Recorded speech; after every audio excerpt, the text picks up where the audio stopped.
Assalamualaikum warahmatullahi wabarakatuh. Kita masih di tema 4, hidup bersih dan sehat, untuk subtema 3, hidup bersih dan sehat di tempat bermain. Pembelajaran yang ketiga. Dayu dan teman-teman membuat kerajinan. Mereka membuat karya berbentuk dari tanah liat. Banyak benda yang dapat dibuat dari tanah liat. Coba kalian perhatikan gambar di bawah ini. Ini beberapa benda yang dibuatnya atau karya ini dibuat dari tanah liat. Nah, ini ada beberapa gambar di sini, dan apa saja kerajinan yang dapat dibuat dari tanah liat? Bisa kalian cari tahu kerajinan apa saja yang dibuat dari tanah liat. Ini bisa digambar ya, ada berbentuk teko dan cangkir, tempat pensil, boneka, atau vas bunga. Contoh lainnya bisa kalian tulis ya, bisa kalian cari di benda atau kerajinan apa saja yang dapat dibuat dari tanah liat, dan apa saja bahan alat yang dibutuhkan dalam membuat kerajinan dari tanah liat. Bahan dan alat yang dibutuhkan. Alat dan bahan yang digunakan antara lain itu ada tanah liat, alat pengaduk, alas, air, dan model kerajinan. Jadi itu alat dan bahan yang perlu kalian siapkan ya. Kemudian cara membuat kerajinan dari tanah liat. Caranya bagaimana? Di sini kita akan membaca cara membuat kerajinan dari tanah liat. Yang pertama, siapkan tanah liat dan air secukupnya. Kemudian siapkan triplex atau papan kayu sebagai alas. Sebagai alasnya kita menggunakan triplex ya, atau papan kayu. Dan siapkan gambar rancangan atau model. Kita sudah menyiapkan gambar rancangannya terlebih dahulu atau model yang akan kita buat. Tempatkan tanah liat di atas triplex atau papan kayu sedikit demi sedikit. Pijat-pijat bahan hingga mendekati bentuk yang diinginkan. Tambahkan bahan jika kurang dan sebaliknya kurangi bahan jika berlebih. Sempurnakan bentuk dengan alat bantu. Berikan sentuhan akhir dengan pembentukan detail dan dihaluskan. Nah, jadi itu cara membuat kerajinan dari tanah liat. Setelah menyiapkan alat dan bahannya, kita ikuti saja langkah yang ada ini untuk membuat kerajinan tadi. Seperti ada ini tadi ya, cangkir dan teko, kemudian ada vas bunga, ada apa lagi ini ya, tempat pensil. Nah, kalau ciri-cirinya apa saja ciri-ciri dari karya 3 dimensi? Nah, ciri-ciri yang perlu kalian ketahui dari karya 3 dimensi ini: memiliki panjang, lebar, dan tinggi, dan dapat dilihat dari segala arah. Dayu dan teman-teman telah selesai membuat kerajinan dari tanah liat. Coba amati gambar di samping. Kerajinan Dayu berupa vas bunga. Vas bunga Dayu berbentuk prisma. Prisma merupakan contoh bangun ruang. Jadi Dayu ini membuat kerajinan itu bentuknya vas bunga.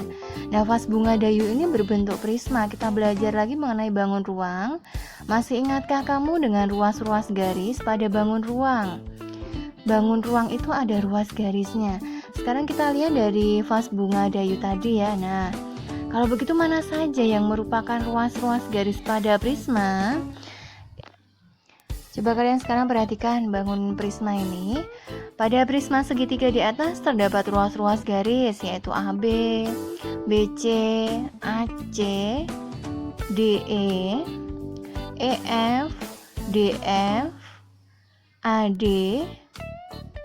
kemudian BE dan CF. Nah, itu adalah ruas-ruas garis dari prisma segitiga. Kemudian tunjukkanlah ruas-ruas garis pada bangun ruang berikut. Kalian amati ya, nomor 1 di sini ada bangun ruang prisma segitiga ya. Tadi sudah kita ketahui atau dari vas bunganya Dayu tadi. Kita bisa ulangi lagi untuk ruas garisnya yang mana saja. Ada BC, CD, BD, FG, GH, kemudian FH, BF, CG, dan DH. Nah, itu adalah ruas garis dari prisma segitiga. Jadi ada berapa untuk ruas garis prisma segitiga ya? Ruas garis pada prisma segitiga ada 9 ruas garis. Bangun ruang yang nomor 2, di sini ada limas segi 4.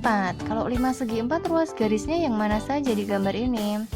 Mari kita cari untuk ruas garisnya. Yang pertama adalah AB, BC, CD, AD, AE, BE, CE, dan DE. Nah, itu adalah ruas garis dari limas segi 4.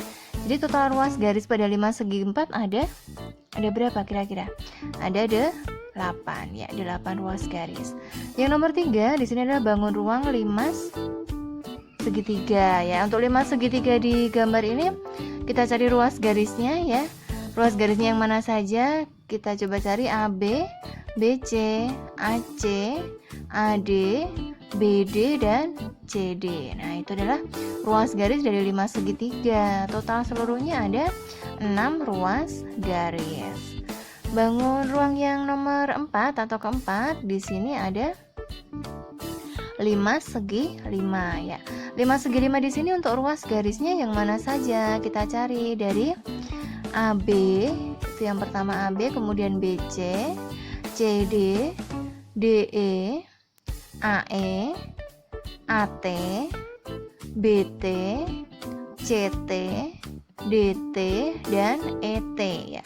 Itu adalah ruas garis dari limas segi 5. Totalnya berarti ada berapa? Ada 10 ruas garis. Yang nomor 5 di sini ada bangun ruang prisma segi 5. Kalau untuk prisma segi 5 ada berapa ruas garisnya? Nah, di sini ada beberapa ruas garis. Kita cari ya dari KL, LM, MN, NO, KO, PH, HR, RS, ST, PT, KP, LH, MF, kemudian NS, dan OT ya. Jadi total dari prisma segi 5 di sini ruas garisnya ada 15 ruas garis. Ya, itu tadi kita belajar lagi mengenai ruas garis pada bangun ruang. Membuat kerajinan dari tanah liat dapat membuat lingkungan menjadi kotor. Setelah membuat kerajinan, lingkungan harus segera dibersihkan. Sekarang kalian pahami atau baca teks percakapan berikut ya. Jadi di sini ada percakapan antara Dayu dan teman-temannya. Teman-teman, tempat kita menjadi becek, kumuh, dan banyak bercak-bercak tanah. Tempat ini harus kita bersihkan kembali.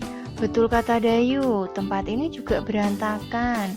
Kita juga harus merapikannya kembali. Jadi mereka segera merapikan tempatnya kembali ya setelah membuat keterampilan dari tanah liat. Kita jawab pertanyaan berikut dengan benar. Pertanyaan nomor 1 di sini adalah apa isi pembicaraan Dayu dan teman-teman? Pembicaraan Dayu dan teman-teman tadi adalah apa? Mereka akan segera membersihkan dan merapikan tempat yang mereka gunakan untuk membuat kerajinan dari tanah liat. Jadi mereka segera membersihkan dan merapikan tempat yang mereka gunakan tadi waktu membuat kerajinan. Tempat Dayu dan teman-teman membuat kerajinan menjadi kotor. Apa yang akan mereka lakukan? Yang mereka lakukan setelah melihat tempatnya menjadi kotor adalah membersihkan dan merapikan tempat tersebut.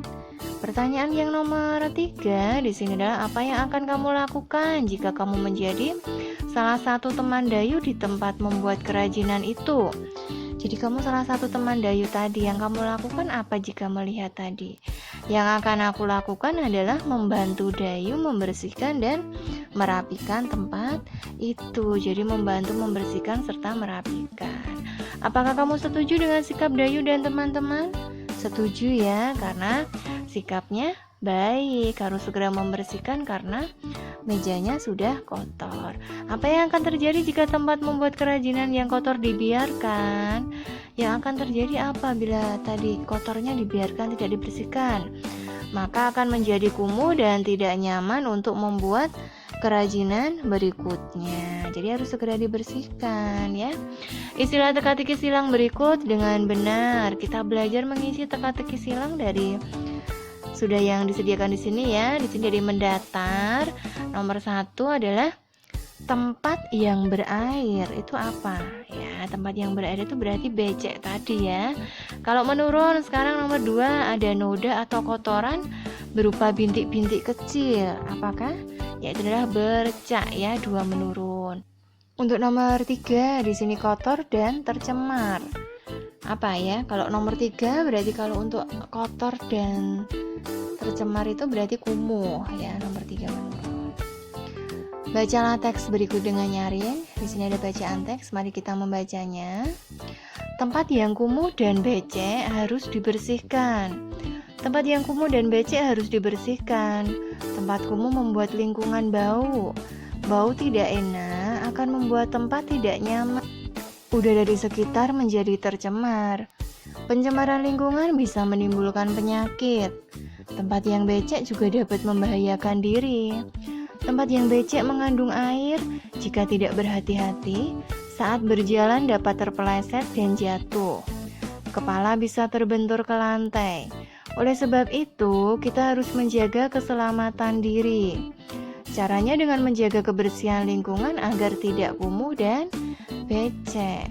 Informasi apa yang kamu peroleh dari isi teks di atas? Nah, isi teksnya tadi apa? Tempat yang kumuh dan becek harus dibersihkan. Nah, maka informasi yang bisa kita peroleh dari teks ini kira-kira apa? Ya, informasi yang bisa kita peroleh adalah tempat yang kumuh dan becek itu dapat membahayakan keselamatan diri. Jadi bisa tadi ya, bisa terpeleset, bisa bentur lantai. Nah, jadi kita harus segera membersihkan. Kalian amati gambar berikut dan hubungkan dengan lingkungan di sekitarmu. Gambar di sini gambarnya kenapa ini? Mejanya kotor ya. Nah, di sini kita buat hasil pengamatan terhadap gambar dalam bentuk laporan sederhana.